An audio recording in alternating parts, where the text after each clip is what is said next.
centuries before was famous Greek Socrates.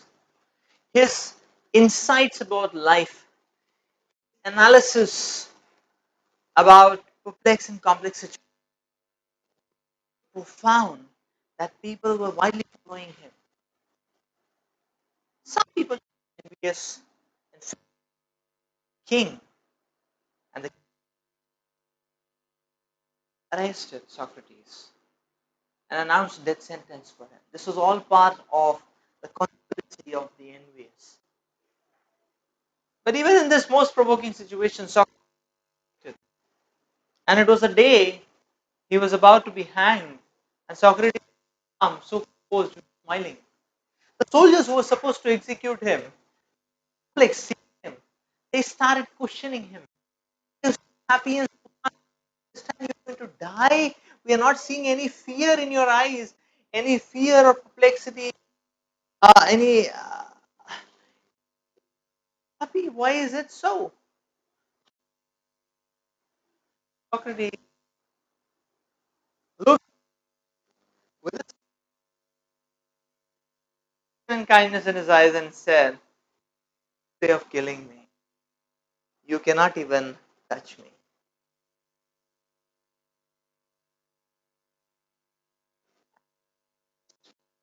Happy. What is this knowledge which can make a person and blissful, resilient, even in the most provoking and challenging situations? What is it that can make a person transcend even the most deadly blockages which one can ever face? To explore that.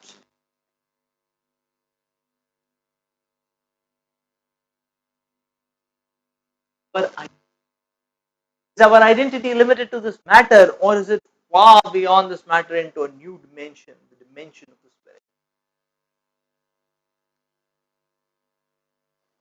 If a question is asked, who are you? Who am I?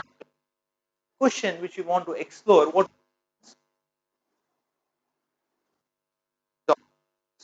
but we see organs are transplanted, hands and legs, but we see people now with hands and legs amputated. Who are we? Our boyhood, childhood, bodies, now body, present body.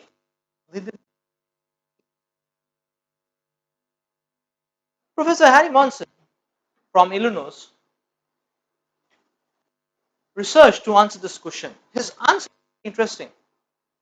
Now, if the question which is asked, who are we? Dr. Harry Monson says, okay, we have 5 pounds of calcium, 1.5 pounds of phosphate, 1 ounce of magnesium, less than an ounce of iron, for an iodine.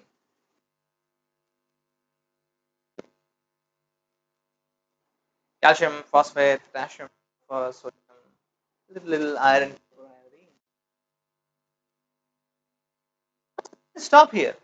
He went to the market to get the costing of these items, and with that, he came up with the price tag, human body, or price tag of worth, which comes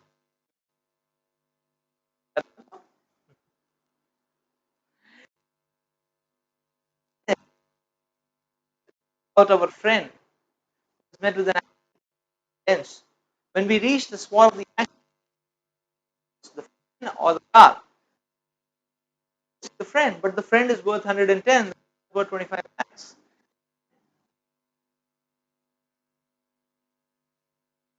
The person is living,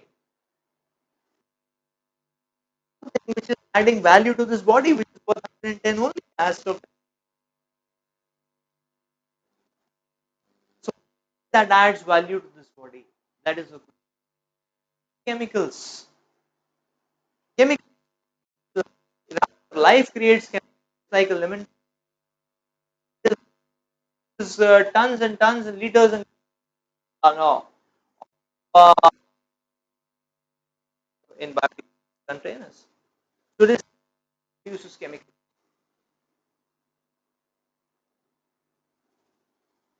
Try giving 110 rupees to any mother in exchange for their child. Who is going to give? That's the question. We Just because our body is 70 water, do we feel that we are watery? Just because our body, do we feel that I am carbonic? We are not. We have to see life beyond chemicals. The essence of life is spirit, not potassium. Breed, or that will lead to germination. Because we understand everything is chemicals. So if I throw some chemicals down the gutter, if I exploit, it's just a bundle of chemicals. That we understand that there is spirit, then we understand life is sacred. It's not just chemicals.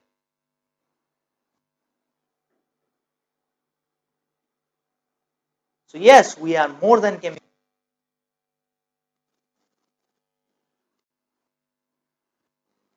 A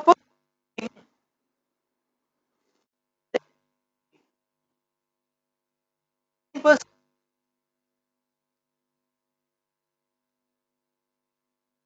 saying the chemicals are the same. Feeling, thinking, no desires, no movement, no consciousness. What has happened? Like through mechanistic science, able to explain these terminologies of life and death. If it is and it's okay, life means absence of death. And it's okay, what is death then? Define it. And it's okay, death means absence of life. What it is. So it is very difficult by mechanistic science to ascertain the exact time of birth. The delivery is a birth, 7 months, 3 months, inception. What is the time period? What is the point where the birth takes place? Very difficult. Similarly, what is the time exactly when the person dies? So many times the graph shows okay that there is no heartbeat and then everything is standstill. But then after some time, person may just get up. So it's very difficult to ascertain what is life, what is death. That the understanding of life and death is to understand there is an external entity which is the spirit which enters the matter, drives it, goes out. That's how life. So body is matter, spirit is always soul is spirit. The body changes, soul doesn't change. The body soul is eternal. The body is always dead. But the soul is alive. So in this way, we understand that you are not the body that you see in the mirror. The atma, the soul. Which sometimes people say no, brain is the seat of consciousness. Brain is for the place where the soul is active. But we have seen in medical history many cases people in substance partly or fully damaged, but then the person is still functioning. In the West, there was an accident. The rod went through, right through the head of a person. He took out the rod, went to the hospital, and asked for treatment, much to the shock of the doctors, because there was a hole in his brain. And he survived. He showed the rod. The rod is kept in Harvard Medical Museum. So many times when there is a disease, times there is a disease, don't know what to do, and in an attempt to just generally removing of grey matter should lead to impact some of the organs of the body, but they have found that removing the grey matter it heals a person, and they cannot explain why. One time, Dr. Wilder Penfield did a very interesting fMRI and all. You can measure brain states, know which part of the brain gets activated and what activity is done. So he was asking his patient. He said, "My dear patient, you do whatever I'm telling you to do." He said, "Okay, please put your hand, keep it there." Patient raised his hand. Dr. Penfield figured out which area of the brain got activated when the hand was raised. Now he said, "Okay, you put down the hand." He again marked activated when the hand got down. Then Dr. Penfield, his patient, now you just relax, don't do anything. And Dr. Penfield brought external electrical signal stimulator and started sending signals to that area of the brain which got activated when the hand got raised. And lo and behold, the hand got raised. The patient was shocked, what happened? And the doctor asked him, "Did you raise your hand?" He said, "No." He said, "Okay, chill, keep your hand raised." And then Dr. Penfield took his no, uh, electrical signal no, stimulator to that portion of the brain. He started triggering and bombarding, the hand got down. So now in the second case, Dr. No, Penfield was using the stimulator, and through that he was using the part of the brain to raise the hand and to lower the hand, a particular part of the brain to raise the hand and lower the hand. In the first, who was using this part of the brain, the respective part of the brain, to raise the hand and lower the hand? This is spirit soul. That the soul is not just, it is not so cheap like say, I mean it's not so cheap saying it's not so cheap saying, it's electrical, it's chemical, it's electrochemical. We just cannot say like that. Like say for example, if I were to slap you, you will ask a question, so what happened to you, why did you slap me? If I say, no, I have great no, positive feelings towards you, but what can I do, my C fibers were firing.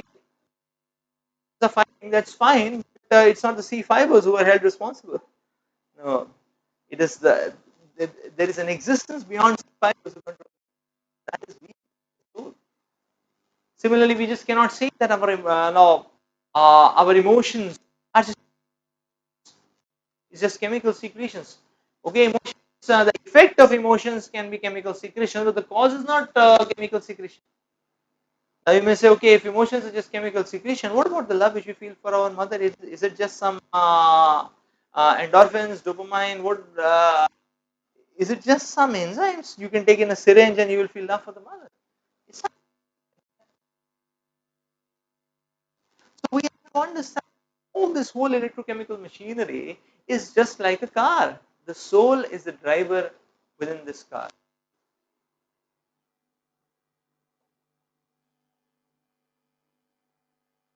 So that is the soul is the unseen driver behind the bodily car.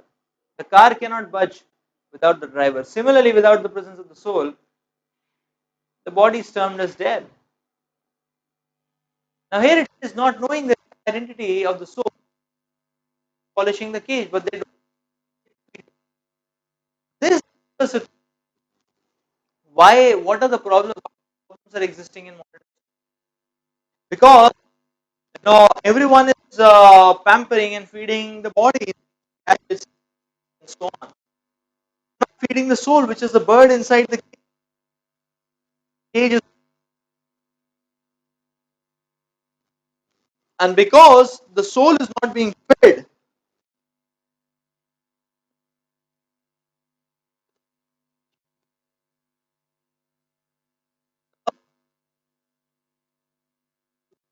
is not done.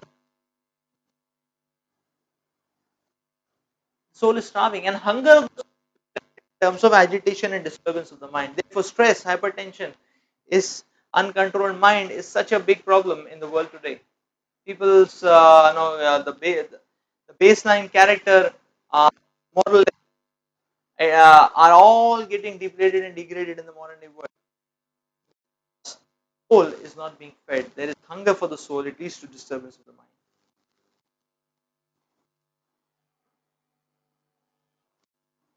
It cannot be just a powerful computer or a machine. It is easy. Like one time in the television, they showed in the villages and all that the robot was doing Arati of Balaji. So now villager may say, okay, they have made a human being. But any sane person, any knowledgeable person can understand there's nothing much. You need a servo motor, you need a robotic arm, that's all. And it can do Arati and you can tune it. It's not much big thing about it. So, just like in a drama, here it is being depicted that when a camera is watching the drama, then a camera can record precisely what happened at each no, 1/10 of a second. But experience, the camera doesn't have any emotions. The camera is not conscious, cannot judge. Whereas there is a panel, they can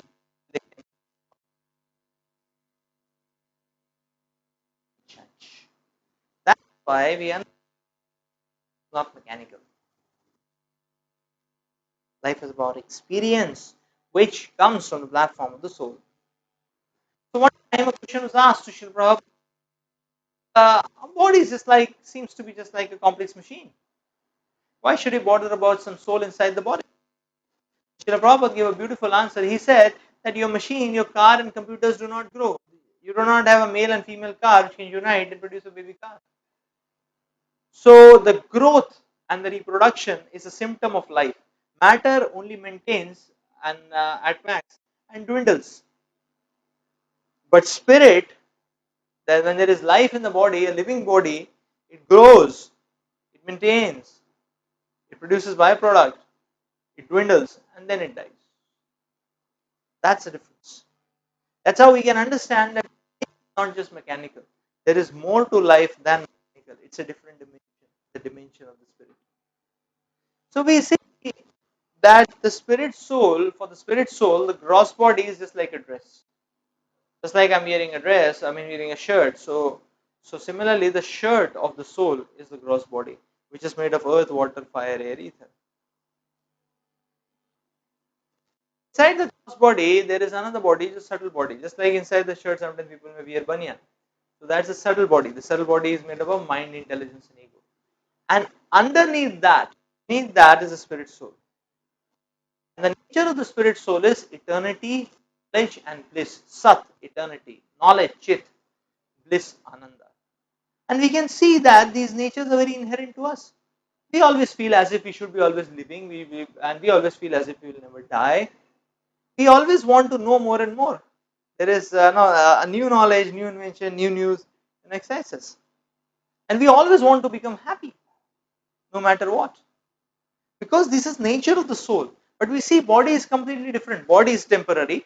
Body is full of ignorance. We forget so many things. When we sleep, everything is shut down. When we get up, when there is emotional up and down, one may not be able to remember things. So body is full of ignorance, and body is completely full of suffering. Any part of the body, anytime gives pain, ache. So many discrepancies can happen. So this is the immiscibility. The soul is Satchidananda and is entrapped in the body, which is completely opposite 180 degrees, and therefore it is Asat, Achit, and Nirananda, and therefore we are not happy, we are incomplete. So that is why we need to feed this nature of the soul in relationship with Lord. There are scientific proofs about the existence of the soul. Like say, for example, this is near experience or out of body experience, where many patients who were just on the verge of death, unconscious, and they were being operated delicate operation, and they survived. And after the operation, they survived. They came back to consciousness. They reported that they saw the operation from a point outside the body, and many of them are able to give very precise details of what was used. Like there was one gentleman, when he came back to life. He survived, and then he got up. He was charging at the surgeon like anything. He said, "You surgeon, you were so careless, so casual in your operation and all." The surgeon couldn't understand. He said that we saved your life, should be grateful. He said, "No, no, no. I know what you did." So what the surgeon was doing while doing the operation, he was sharing with the nurse uh, his recent romantic date, the previous night, and they were all and they were in this way meditating on their on his romantic episodes, and this the patient being operated. It was a very serious operation for him. Fortunately, he survived. But when he came back, he said, "I saw everything, and you were speaking such a nasty. It was so nasty that you were so careless and so casually you were doing the operation, wherein it was a question of my life and death." So there is this research. There are scores of books on this. Professor Michael Sabam has done decades of research, and like this, there are scores. There is a whole plethora of professors actually, and we can see books on out of body experiences or near death experiences. Another proof is past life memories. Dr. Ian Stevenson is one such researcher who researches on past life memories. In his career, he investigated over more than 2,000 cases all over the world of genuine, spontaneous reincarnation memories. He only investigated children because they cannot cheat much, and he would have that, okay, they explain about the previous life at least 50 facts, and then we should validate and so on and so forth. And in this way, Dr. Stevenson found these past life very genuine and very intriguing. They speak a lot to us. Many reincarnation accounts are, there are books, dozens of books which account for such type of reincarnation case studies. Dr. Stevenson found out in his research that not only there are past life memories which get correlated with the way in which the person was killed in his previous life.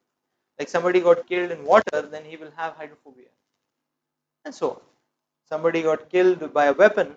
As soon as he sees a weapon, he starts palpitating, perspiring, so on. Dr. Stevenson also says that okay, the difference in the twins proves the difference in the soul, the difference in the temperament of the twins, because twins are genetically the same. So why the temperament is different? That means the soul is different. So therefore, each one has freedom. He has the power of thinking, feeling, and willing, which he can drive it to different directions.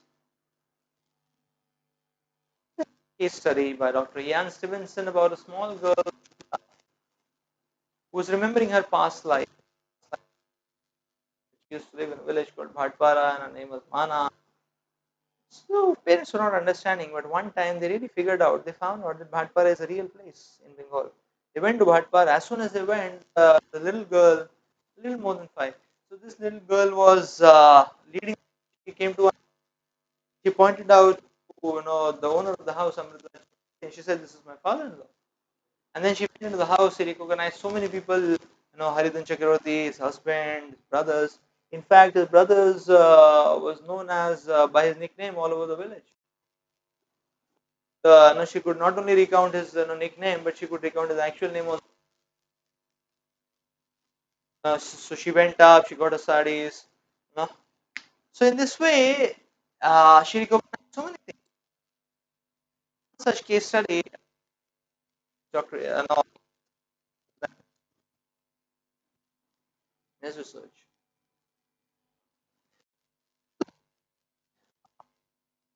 What is the logic behind reincarnation? So yes, we are changing body life, and at the end of this life also we are going to change the body. But on what basis it will be decided? It will be decided on the basis of two things. One is our desire, and the second is how much good activities or bad activities we have done. That is paying capacity. Just like when you go to a showroom, which suiting you will buy depends on your desire and your pocket, how much money you have, both of them. So when the soul leaves the gross body and is taken to another womb, based on the desire stored in a subtle body at the time of death, throughout life, whatever activity we do, whatever desires we inculcate, that gets stored in our subtle body. And in this way, the subtle body keeps simulating our next body. And death is the print command. When it is, when the time of death comes, then whatever desires were accumulated all through, you know, get managed in the form of a new body which is presented. So if we try to see all these species of life animals, they're all satiation of a particular material desire in its full extent. So therefore, the Lord explains that whatever being one equals that without fear. So with one body quitting another depending on desires in the mind, knows God's laws and engages in sinful activities with senses, then one glides down animal bodies. So we see somebody is too carnivorous may get a carnivorous body. Toward, somebody sleeping too much may get a polar bear's body. Can sleep 9 months. Somebody who's too sensual, exposure and everything, then one is likely to get a tree's body. So in a human form, we are having this choice that we can awaken the nature of the soul, and in that way bring such a phenomenal change. It's add a dimension of transcending the blockages. We have that opportunity. But if we stick to 4 pillars of sinful life, illicit sex, gambling, intoxication, meat eating, if we stick to that, make that as the goal of one's life, then it's unfortunate. Rather, we should develop positive symptoms. We should cultivate austerity. Austerity is a sign of intelligence. We just like singing for the competition.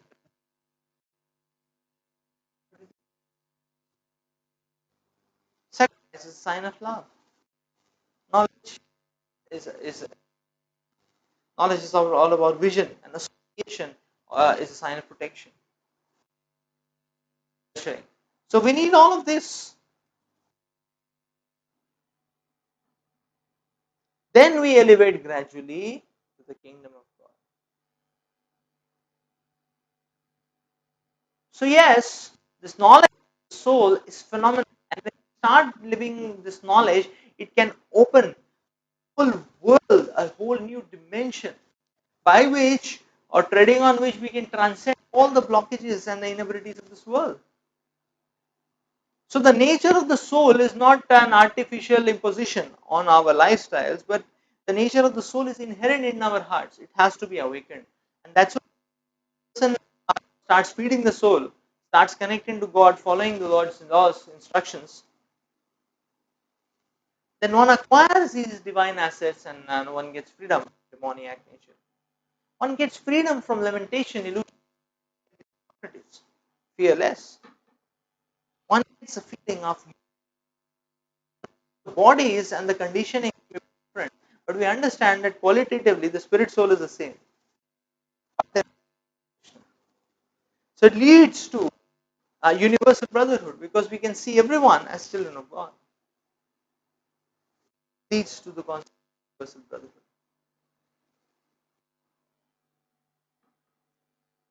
One can develop positive attitude in life. Why? Because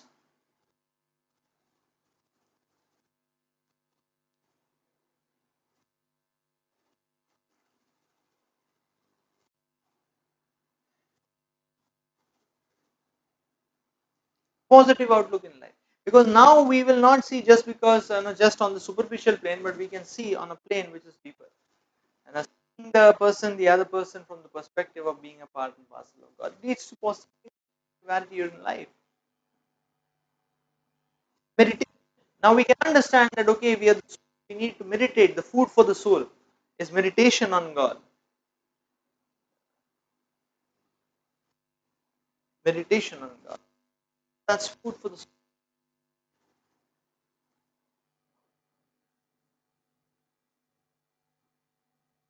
Obviously, and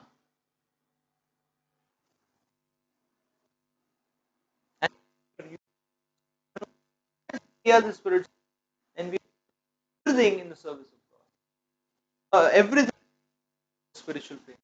You understand that okay, this is a particular share is very powerful. It's not one may invest all his money there. That's what happens when we invest our life, our consciousness, our time on the spiritual plane.